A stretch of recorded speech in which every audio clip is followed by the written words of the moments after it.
बिस्मिल्लाहिर्रहमानिर्रहीम। YouTube Saraiki kitchen है सबको खुश आमदीद। आज मैं गुड़ वाले चावल पकावन लगे। उनके बाद 1 किलो गुड़ ही मैं चाश बननी रख दी, आधा किलो में खीर पा दी।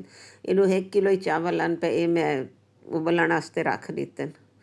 ये गरी मैं कद्दूकश कर गई इंसा गरी कद्दूकश ठीक चुकी तो चावल में तकरीबन उबले पैन। हुण एक दफ़ा मैं चेक कर गई ना बई गले पैन के नहीं, हाली थोड़े एक सख्त इन पे 2-3 मिनट बह जिन्ना को मैं हाली गले सां अच्छी तरह गाल वञनि,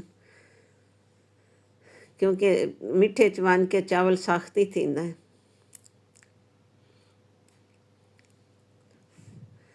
चावल हुण बिल्कुल गल चुके हैं।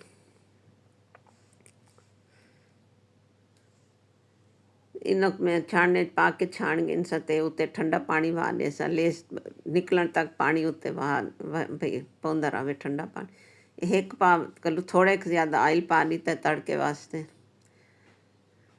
3 अदद वड्डियां इलाचियां दे दाने इन पे वो विच वड्डियां इलाचियां पाते हैं। 1 किलो मैं गाजरा कद्दूकश करके रखन 1 मिनट वास्ते कोई इंदे विच भाई पा के फ्राई कर दे सा। गाजरा फ्राई थी चुकी। गाजरा को बाल आ गए तो हम मैं विच चावल पा दिते। थोड़ा पानी खुश्क थी वन तक इन्ना को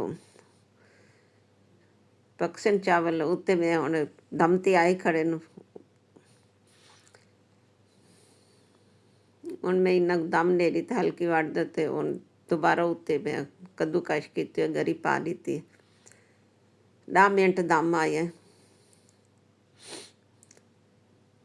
दम आ चुके हुण एक मैं खोली तो अगर मैं चावल पकावन का तरीका तक पसंद आया हो तो अपने दुआइयां याद रखा है।